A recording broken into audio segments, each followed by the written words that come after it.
Hamas को मरना पड़ेगा, इजराइल को जीतना होगा।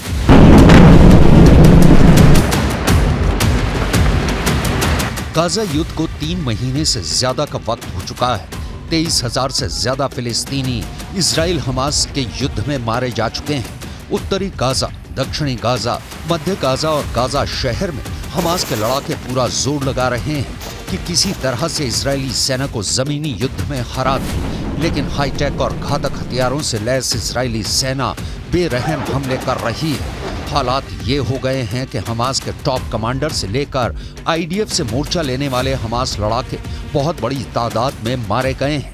हम आपको आगे बताएंगे कि कैसे अमेरिका भी अब गाजा में मारे जा रहे फिलिस्तीनियों की मौत पर आंखें मूंद रहा है और क्यों, और कैसे हमास के टॉप कमांडर अचानक बड़ी संख्या में मारे जाने लगे हैं। 8,000 मार डाले, 37,000 मारेंगे।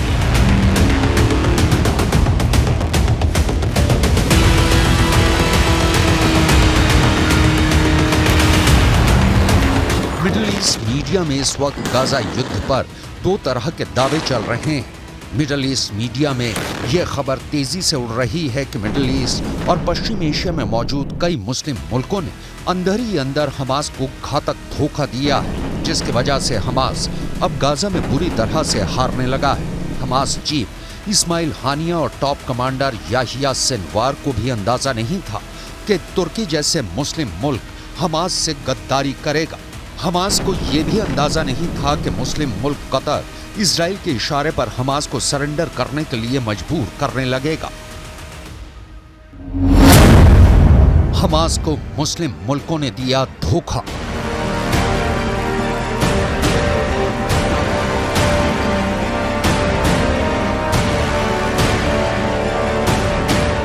हमास के कमांडर अबू उबैदा का दावा है कि कतर ने एक समझौता हमास के सामने रखा था, जिसमें कतर कह रहा था कि अगर हमास हथियार डाल दे और इजरायली सेना के सामने सरेंडर कर दे तो इजरायली सेना हमास के लड़ाकों और कमांडरों की जान बख्श देगा।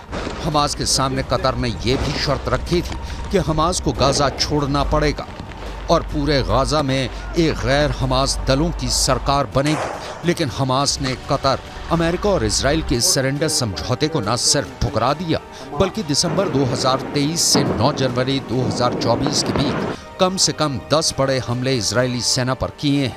जरा देखिए हमास की मिलिट्री विंग की ये वीडियो, जिसमें हमास के लड़ाके इजरायली सैनिकों पर रॉकेट से सीधा हमला कर रहे हैं।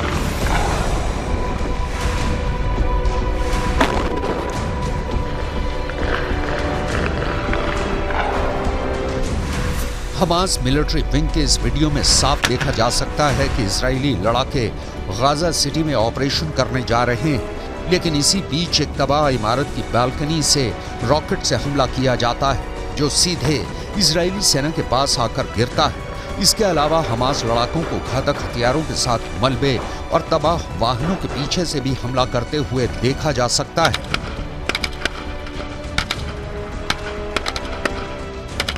हमास इस वीडियो से यह साबित करने पर तुला है कि हमास अभी पूरी तरह से जिंदा है और इजरायली सेना को भारी नुकसान पहुंचाने में सक्षम है।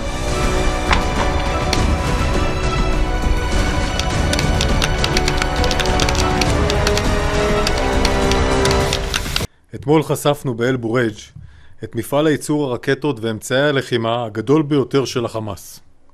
במהלך הפעילות המבצעית להשמדת התשתית התת-קרקעית של המפעל, נגרם פיצוץ כתוצאה מירי טנק שזיהה מטרת אויב בשטח.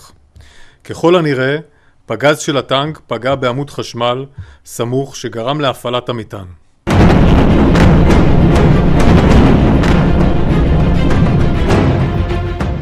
इजराइल ने भी पिछले 24 घंटे में हमास के अड्डों पर भयानक हमले किए हैं। इधर इजराइल ने मध्य और दक्षिणी गाजा में बमबारी और जमीनी घुसपैठ तेज कर दी है। रात भर हुए हमलों में दर्जनों लोग मारे गए हैं, जिनमें राफा शहर में एक ही परिवार के 15 लोग मारे गए हैं। फिलिस्तीनी प्रशासन के मुताबिक 23,000 से ज्यादा फिलिस्तीनी 3 महीने से ज्यादा की जंग में मारे जा चुके हैं। हैरानी की बात तो ये है कि अब अमेरिका भी कहने लगा है कि जब तक हमास सरेंडर नहीं कर देता या फिर हमास का सफाया नहीं हो जाता है, तब तक इजराइल युद्ध नहीं रोकेगा। यानी अमेरिका कहना चाहता है कि चाहे भले ही इजरायली हमले में और ज्यादा फिलिस्तीनी मारे जाएं, लेकिन अब इजराइल पर युद्ध रोकने के लिए दबाव नहीं डाला जाएगा।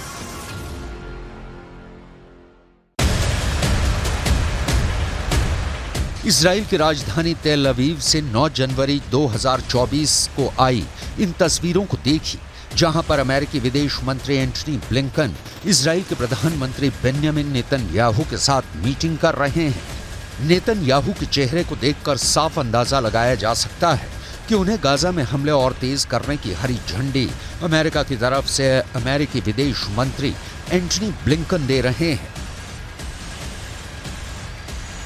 अब अमेरिकी विदेश मंत्री एंटनी ब्लिंकन और इजरायली रक्षा मंत्री योव गैलेंट की ये तस्वीर भी देखिए, जिसमें दोनों न सिर्फ मीटिंग कर रहे हैं बल्कि दोनों देशों के रक्षा और खुफिया विभाग से जुड़े अधिकारियों के साथ गाजा युद्ध के हर पहलू की जानकारी एक दूसरे को दे रहे हैं। एंटनी ब्लिंकन के साथ चलते इजरायली रक्षा मंत्री योव गैलेंट के हाव भाव को देखिए, जिससे साफ पता चलता है कि इजराइल आने वाले 2 से 3 हफ्तों में हमास पर भयानक हमले और करने जा रहा है। एंटनी ब्लिंकन के तेवर और इरादे हमास और फिलिस्तीनियों को लेकर बदलने लगे हैं। We believe the submission against Israel to the International Court of Justice distracts the world from all of these important efforts. And moreover, the charge of genocide is meritless. It's particularly galling given that those who are attacking Israel, Hamas, Hezbollah, the Houthis, as well as their supporter Iran, continue to openly call for the annihilation of Israel and the mass murder of Jews. 9 जनवरी को Israeli PM और रक्षा मंत्री से मिलने के बाद 10 जनवरी 2024 को अमेरिकी विदेश मंत्री एंटनी ब्लिंकन फिलिस्तीनी राष्ट्रपति महमूद अब्बास से भी मिले। ब्लिंकन ने हमास लड़ाकों को लेकर राष्ट्रपति महमूद अब्बास को क्या समझाया, इसकी खबर अभी बाहर नहीं आई है, लेकिन रामल्ला शहर में राष्ट्रपति महमूद अब्बास और ब्लिंकन की मुलाकात होते ही जोरदार प्रदर्शन शुरू हो चुके हैं। हारते हमास और मरते फिलिस्तीनियों के बीच फूटा गुस्सा साबित कर रहा है कि इजराइल के बाद अब फिलिस्तीनी अमेरिका को भी अपना कट्टर दुश्मन मानने लगे हैं।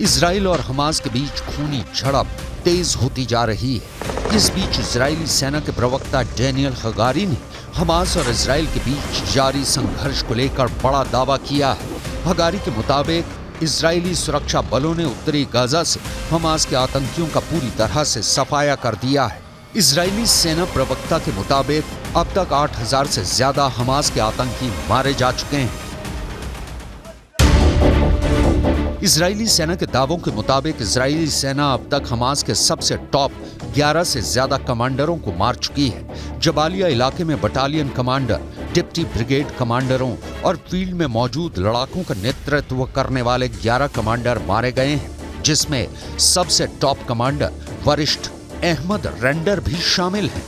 इस बीच आईडीएफ और शिन बेट ने मध्य गाजा में हमास की नुसीरत बटालियन के कमांडर इस्माइल सिराज और उनके डिप्टी अहमद वहाबा को हवाई हमले में मार दिया है।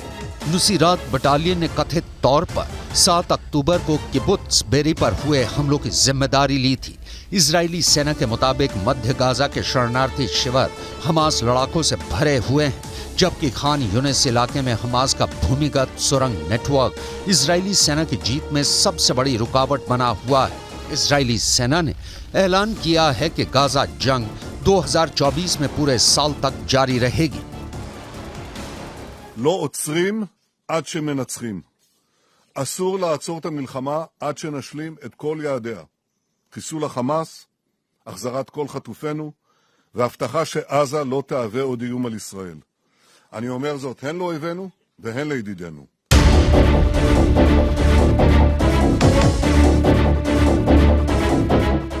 इजरायली सेना के प्रवक्ता डैनियल हगारी के मुताबिक दक्षिणी गाजा में हमास के लड़ाके अब पूरी तरह से एक्टिव हो गए हैं। इजरायली सेना का साफ कहना है कि दक्षिणी गाजा में अभी हमास के आतंकियों को खत्म करने में वक्त लगेगा, लेकिन जिस तरह से हमास के लड़ाकों के खिलाफ कतर और तुर्की जैसे मुल्क इजराइल का साथ दे रहे हैं, उससे ये तय हो चुका है कि अब हमास को ना तो ईरान और ना ही हिजबुल्लाह बचा पाएंगे।